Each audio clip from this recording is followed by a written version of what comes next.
Hi friends, welcome to trending தமிழா. நம்ம இன்றைக்கி செட்டிநாடு ஸ்டைலில் ரொம்ப அருமையான டேஸ்டியான சிக்கன் குழம்பு எப்படி செய்கிறதுன்னு பார்க்க போகிறோம். இது முக்கியமாக பிகினர்ஸ்க்காக ரொம்ப சிம்பிளாக குறைவான இன்க்ரீடியன்ட் வச்சு செஞ்சு காமிச்சிருக்கேன். அதே சமயம் ரொம்ப டேஸ்டியாக இருக்கும். ஸோ கண்டிப்பாக ஒரு டைம் ட்ரை பண்ணி பாருங்கள். அதுக்கப்புறம் இந்த சிக்கனே உங்களோட ஃபேவரட்டாக கூட மாறிடும், அந்தளவுக்கு டேஸ்ட்டாக இருக்கும். இப்போ வாங்க ஃப்ரெண்ட்ஸ், வீடியோக்குள்ளே போய் இந்த ரெசிபி எப்படி செய்கிறதுன்னு பார்க்கலாம். ஃபஸ்ட்டு இந்த ரெசிபி பண்ணுறதுக்கு ஒரு கடாயை சூடுபடுத்திக்கோங்க. அதில் 3 ஸ்பூன் அளவு எண்ணெய் சேர்த்துக்கோங்க. இதில் நீங்கள் நல்லெண்ணெயில் இல்லைனா கடலெண்ணெயில் பண்ணிங்கன்னா ரொம்ப சுவையாக இருக்கும்.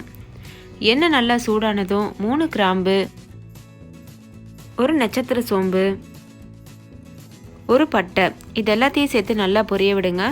இது நல்லா பொரிஞ்சதும் 1 டீஸ்பூன் அளவுக்கு சோம்பு சேர்த்துட்டு அதையும் நல்லா பொரிய விடுங்க. ஏலக்காய் இருந்ததுன்னா இந்த டைமில் நீங்கள் ஏலக்காயும் சேர்த்துக்கோங்க, அப்போ இன்னும் நல்லா வாசனையாக இருக்கும்.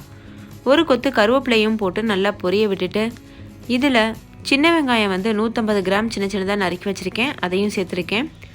இது ஒரு 20 சின்ன வெங்காயம் இருக்கும். இந்த ரெசிபிக்கு கண்டிப்பாக சின்ன வெங்காயம் சேர்த்து பண்ணுங்கள், அப்போ தான் சுவை ரொம்பவே சூப்பராக இருக்கும். இந்த வெங்காயம் நல்லா கண்ணாடி பதம் வர்றது வரைக்கும் நல்லா வதக்கிக்கோங்க. இப்போ பாருங்கள், வெங்காயம் நல்லாவே முழுமையாக வதங்கிடுச்சு. வெங்காயம் முழுமையாக வதங்குறதுக்கு முன்னாடியே மற்ற இன்க்ரீடியன்ஸை சேர்த்துடக்கூடாது. அப்படி சேர்த்துட்டிங்கன்னா குழம்பு நல்லா கெட்டியாக நம்மளுக்கு கிடைக்காது. வெங்காயம் நல்லா வதங்கினதுக்கப்புறம் இதில் 2 பெரிய சைஸ் தக்காளியை பொடியாக நறுக்கிட்டு அதையும் சேர்த்துக்கோங்க. சேர்த்துட்டு இதையும் நல்லா வதக்கிக்கோங்க. தக்காளி சீக்கிரம் வதங்குறதுக்காக கொஞ்சம் போல் உப்பும் சேர்த்துட்டு வதக்குனிங்கன்னா இது ரொம்ப சீக்கிரம் வதங்கிடும். இந்த தக்காளி நல்ல ஒரு தொக்கு பதத்துக்கு, ஒரு கிரேவி பதத்துக்கு வரது வரைக்கும் நல்லா வதக்கி எடுத்துக்கோங்க. இதில் இப்போது ஒரு 1/2 டீஸ்பூன் அளவு உப்பும் சேர்த்துட்டு நல்லா வதக்கிக்க போகிறேன். இப்போ பாருங்கள், தக்காளி நல்லா வதங்கிட்டு எண்ணெயெல்லாம் நல்லா பிரிஞ்சு வந்திருக்கு. இந்த டைமில் இதில் 2 டேபிள் ஸ்பூன் அளவு இஞ்சி பூண்டு விழுது சேர்க்கணும். மிக்சி ஜாரில் போட்டு நல்லா நைஸாக அரைச்சிட்டு சேர்த்துக்கோங்க.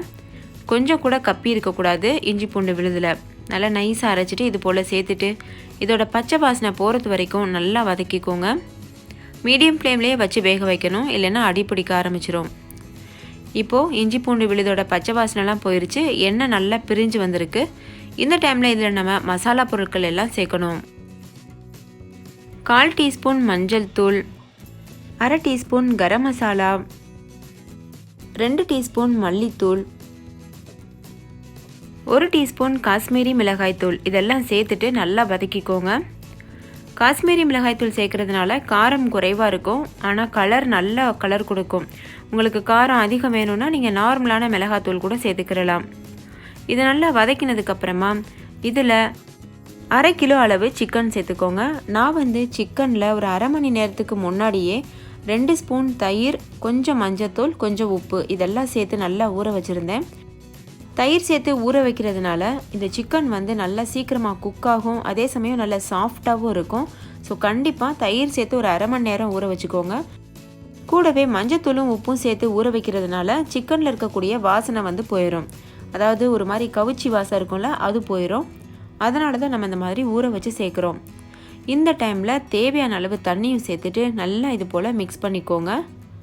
அவ்வளோதான். இதை நம்ம நல்லா மூடிட்டு லோ ஃப்ளேமில் வச்சு 20லேருந்து 25 நிமிஷம் வரைக்கும் இதை வேக வச்சு எடுத்துக்க போகிறோம். சிக்கன் ரொம்ப சீக்கிரமாகவே வெந்துடும், அதனால் ஒரு 20 நிமிஷத்துலேருந்து 25 நிமிஷம் வேக வச்சா போதும். இப்போ மூடியாச்சு.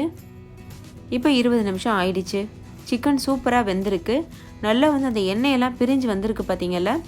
இந்த டைமில் கடைசியாக கொஞ்சம் போல் நான் புதினா இலை சேர்க்குறேன். இது காய வச்ச புதினா இலை, உங்கள்கிட்ட ஃப்ரெஷ்ஷான புதினா இலை இருந்ததுன்னா நீங்கள் அது கூட சேர்த்துக்கிறலாம். சேர்த்துட்டு இதை நல்லா மிக்ஸ் பண்ணிவிட்டு ஸ்டவ் ஆஃப் பண்ணிவிட்டு நீங்கள் இதை சுட சர்வ் பண்ணலாம்.